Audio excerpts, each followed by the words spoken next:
и Жантурина Бутагыз Булатовна. Целью нашего урока является объединение проблем полигонов семей. Здравствуйте, ребята. Здравствуйте. Как настроение? Должно быть отлично, ребята. Садитесь.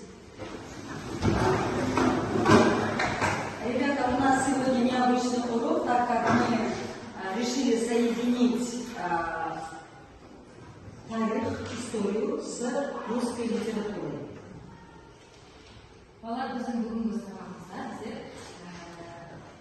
Қазақстан тарихынан Семей ядролық полигоны және оның орыс әдебиетінен Ролан Сисенбаевтың еңбегімен бірлесіп екеуінің байланыстарын өтетін боламыз. Бала сабағымыздың басында біз алдымен Олжас Сүлейменовтің «Адамзат жерде табылген» өлеңін үзінді тыңдап отырмыз. По землям по планете человеку читает поэт Олжас Сүлейменов. Мир, земля, шар земной, сочетание слов, сочетание народов, мечей и судеб. Сколько герой копыт над тобой пронесло, все пустыни твои нас безжалостно судят. Черный и белый корм бросают черные тени, конь-атаки огонь в одной ярко-белой вене, северный полюс земли, южный под ним снега.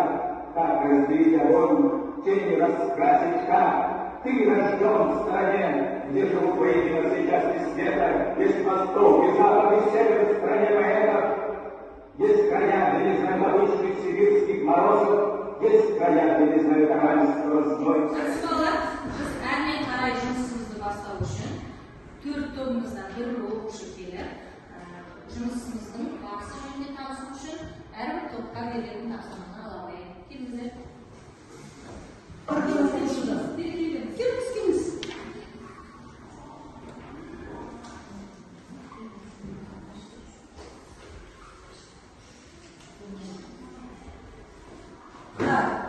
Всем все понятно, да? Теперь, пожалуйста, озвучьте каждая команда свое задание. Начнем давайте с вас. Пожалуйста, озвучьте, что вам нужно будет. Инсценировка по роману Алана Сисенбаева. Инсценировка по роману Алана Сисенбаева. То есть я сейчас вам даю отрывок произведения, да? День, когда рухнул мир. Вы должны будете прочитать его внимательно и показать инсценировку нам. Понятно? Так, хорошо. Презентация Семей полигона. Демек, біз берілген уақытымызда Семей полигонына арналған презентация жұмысымызды түсіруіміз керек. Сіздерге қазір тиісті керекті нәрселерді береміз. Так, у вас что? Мы против полигона. У вас должна быть реклама. Вы сейчас ноутбуки у нас готовы. Берете ноутбук и составляете рекламу. Понятно задание? Что закажете? Семей полигоннан кейінгі әлем. Постер, да, сендердікі? Да, постерда тоже ватман бар, қағазымыз бар, соны аласыңдар да, бәрін сол бойынша жасайсыңдар. Ну как? Так, ребята, у нас на столе есть необходимые принадлежности. Вы можете встать, взять то, что вам необходимо.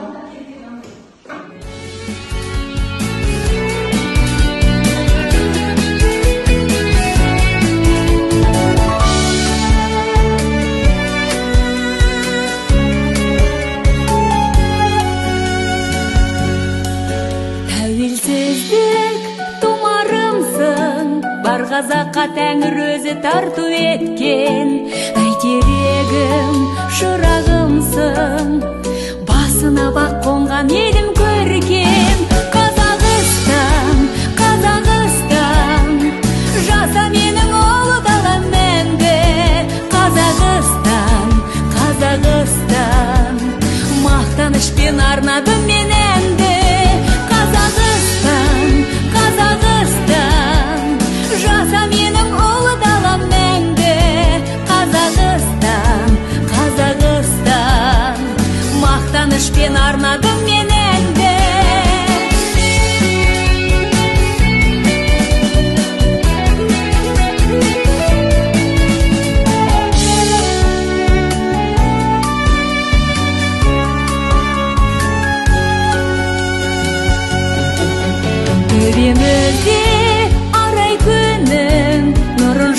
азаттықтың біздер үшін рухымда бар айбыным, ұмытпайық бабалар жеңесін.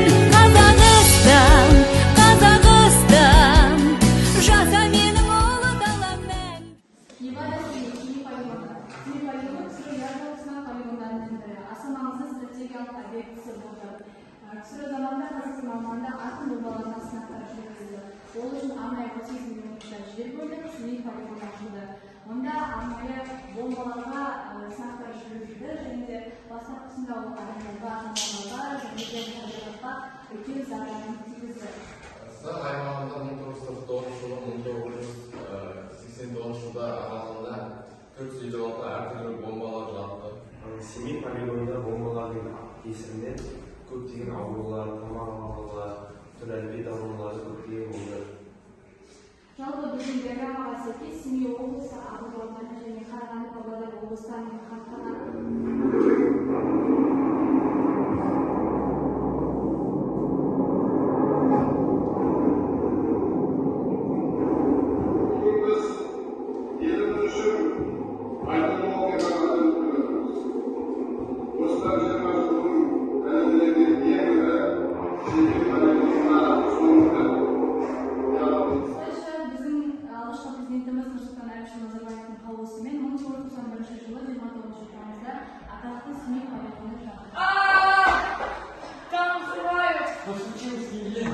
Дети мои, дорогие мои, берегите своей жизни, укрывайтесь. После взрыва мы еще 1,5 недели жили в Чингисских горах. Тут же на высокой высоте похоронили Кинжи, первую безвинную жертву испытания водородной бомбы на полигоне, близ города Семипол. Бұл сүртте бізде семей ядролық жарысына апаты көрсетілген. Және ол ядролық жарыстың кесірінен табиғат жойылып кетеді. Жарылған жерлерден көмесеміздегі шұңқырлар және жарылған кесірінен топырақ тасқындалады. Мына суретке қарайтын болсақ, біз бұл суретте жаңбыр мен өрттің арасындағы көретін боламыз. Бұл жерде біз суретте химиялық элементтердің барлығы аспанға жиналып, ядролық жарылыстар және көптеген өнімдер қалаларына болады. Адамдарға көп зиянын тигізді. Семей полигоны жарылыстан табиғат жойылды. Наше бесплатное Семей готово, прошу внимания. Самое важное ограничение. Оно не говорит о сложности вообще его существования.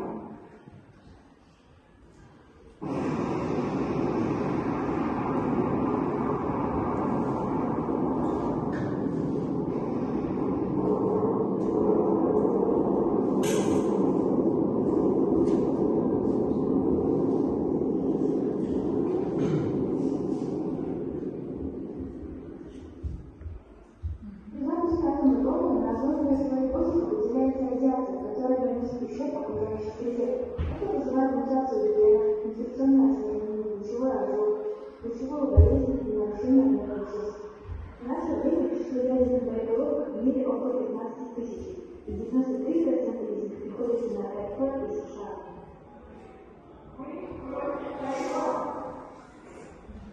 Жақсы ендеше балалар, тақтаға бір-екі карта арқылы бір-бірімізбен кері байланыс жасайық дегеніміз. Карталарымызды көтереміз. Жасыл белгіленіп отырғанда, ол яғни біздің дұрыс жолымызды. Келесі сұрақ. Где родился Володя Сисимбаев? Где